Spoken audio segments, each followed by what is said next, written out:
살다 보면 이상한 날이 있다. 그런 날은 아침부터 어쩐지 모든 일이 뒤틀려 간다는 느낌이 든다. 그리고 하루 종일 평생 한 번 일어날까 말까 한 일들이 마치 기다리고 있다는 듯 하나씩 하나씩 찾아온다. 내겐 오늘이 그랬다. 아침에 면도를 하는데 면도기가 부러졌다. 별로 힘도 두지 않았는데 목이 툭 하고 꺾여버렸다. 일회용 면도기였냐고? 물론 아니다.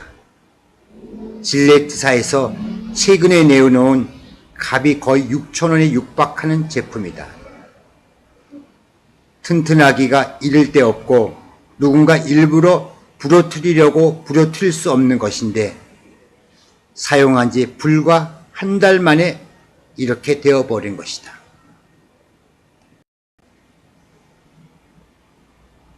면도기가 부러지는 바람에 수염은 반밖에 깎을 수가 없었다. 왼쪽 얼굴은 말끔, 오른쪽 얼굴은 그 반대였다. 이런 우스꽝스러운 모습으로 출근을 해야 하다니 나는 기분을 잡쳐버렸다. 시계를 보았다. 7시 40분. 여유가 없었다. 머리를 말리고 옷을 걸치고 집을 나가 엘리베이터를 기다렸다. 아무리 기다려도 엘리베이터가 오지 않았다. 고장이라도 난 모양이었다. 나는 시계를 보았다. 7시 55분. 나는 15층에서 1층을 향해 중국집 배달원처럼 달려 내려갔다. 5층을 지나가면서 보니 엘리베이터 문이 열린 채로 6층과 5층 사이에 걸쳐 있었고 엘리베이터 아래로 사람이 다리 2개가 대롱대롱 거리고 있었다. 한쪽 발은 신발이 벗겨져 있었다. 죽었을까? 살았을까? 그때 내 앞으로 위층에 사는 사람들이 바삐 나를 밀치고 아래층으로 내려갔다. 말쑥한 신사복을 차려입은 그들은 출근 중이었다. 사람이 엘리베이터에 끼어 죽었는지 살았는지도 모르는데 저렇게 무심히 지나치다니. 하지만 나 역시 할 수 있는 일은 별로 없었다. 시계를 보았다. 8시 정각. 이크. 나는 슬쩍 아래층 쪽을 내려다보면서 갈등을 했다. 할 수 없군. 나는 신발이 벗겨진 발을 살짝 당겨보았다. 발은 내 얼굴 높이에 있었다. 여보세요. 발가락이 꿈틀거렸다. 말이라고 할 수 없는 신음도 흘러나왔다. 살아있는 모양이다. 하지만 그를 구해낼 힘도 시간도 없었다. 이것 봐요. 어쩌다 엘리베이터에 끼어 있는지 모르지만 내가 출근하면서 119에 신고해 줄게요. 아니면 아래층 경비에게 말해 줄 테니 조금만 기다리세요. 난 한달음에 1층까지 내려왔다. 경비실 창문에는 순찰 중이라는 팻말이 걸려 있었다. 바깥을 둘러봤지만 경비의 모습은 보이지 않았다. 할 수 없군. 나는 버스 정류장까지 달려갔다. 버스는 오지 않았다. 나는 옆에서 버스를 기다리고 있는 남자에게 물었다. 혹시 핸드폰 있습니까? 누가 엘리베이터에 끼어서 119에 신고를 해줘야 하거든요. 남자는 별 시답잖은 놈도 다 보겠다는 기색으로 힐끔거리기만 하더니 핸드폰 없어요 라며 차갑게 내뱉고는 고개를 버스 오는 방향으로 돌려버렸다. 뒤에 서 있는 여자에게도 비슷한 반응이 돌아왔다. 저기 공중전화 있잖아요. 여자는 손가락이 아령이라도 되는 듯 힘겹게 들어 길 건너편 공중전화를 가리켰다. 나는 사정을 설명했다. 제가 저기 가 있는 사이에 버스라도 오면 어떡해요?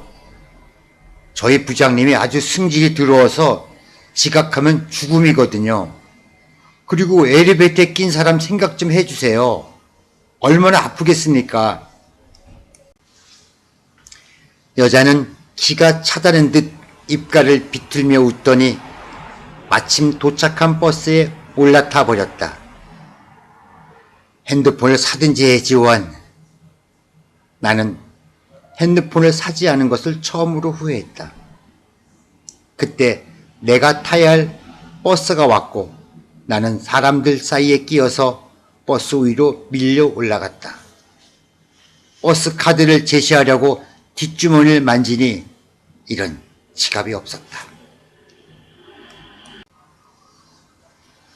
기사는 짜증을 내며 현금을 내라고 했고 나는 지갑을 안 가지고 와서 그것마저 낼 수 없노라고 말했다.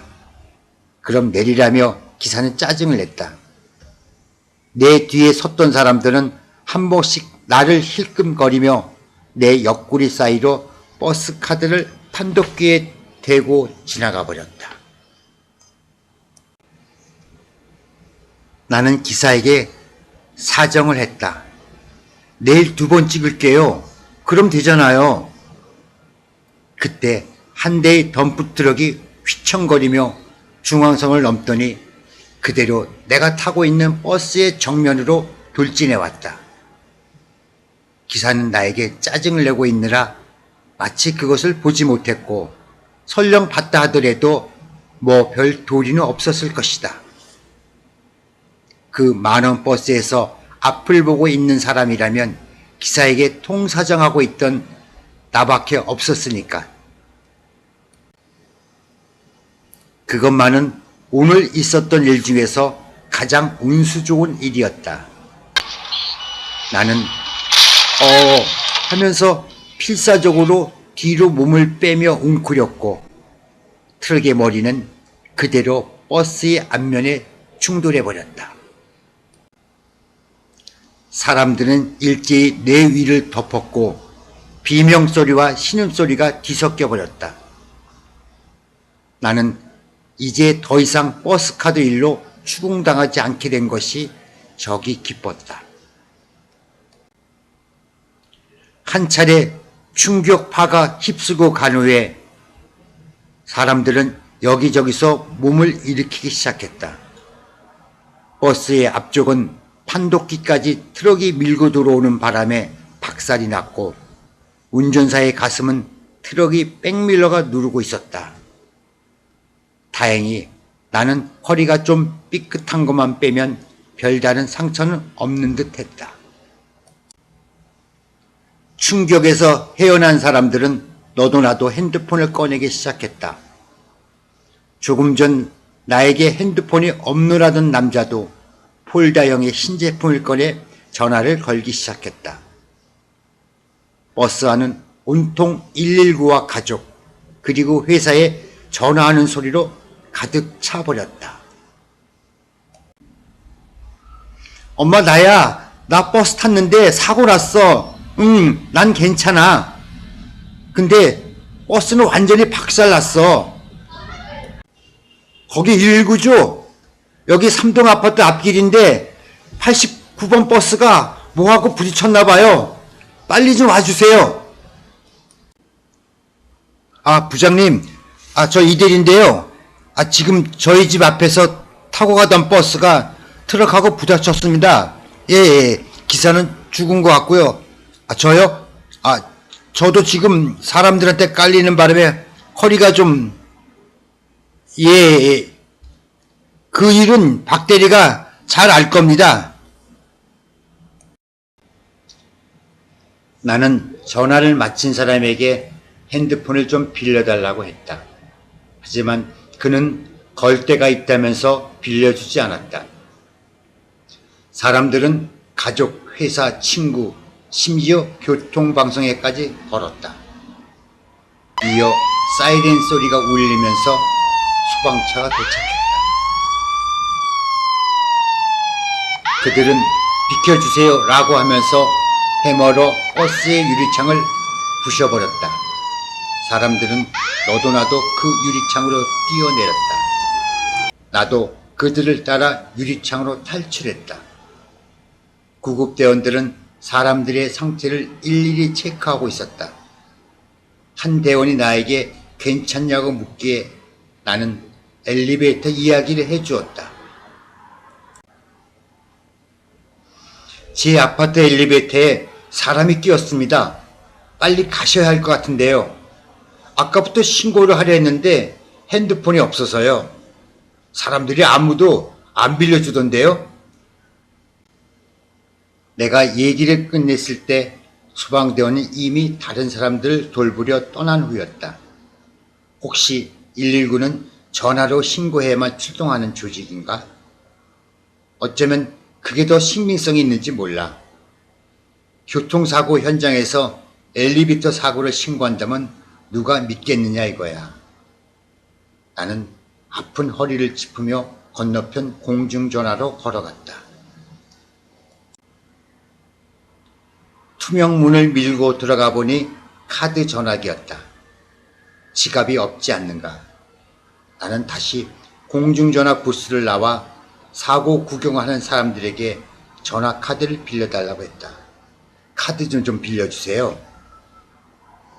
몸집이 풍성한 한 아줌마는 대뜸 어디에 걸 거냐고, 혹시 119에 할 거면 벌써 왔으니 안 해도 된다고. 지난번에 누굴 빌려줬더니만 핸드폰에 거는 바람에 3,000원어치나 해버렸다고. 요즘엔 그런 나쁜 놈들이 많다고 말할 틈도 주지 않고 떠들어댔다. 나는 119에 할까라고 했다. 하지만 이 사고 때문이 아니라 엘리베이터에 사람이 끼어서 그렇다고 말했다. 아줌마는 한심하다는 듯이 119나 112는 전화카드 없어도 된다고 말했다. 난 다시 부스로 들어가 119를 눌렀지만 아무런 발신음도 들리지 않았다. 그제야 난 전화기 앞에 끼어져 있는 하얀 양철 조각에 쓰여져 있는 글자를 읽을 수 있었다.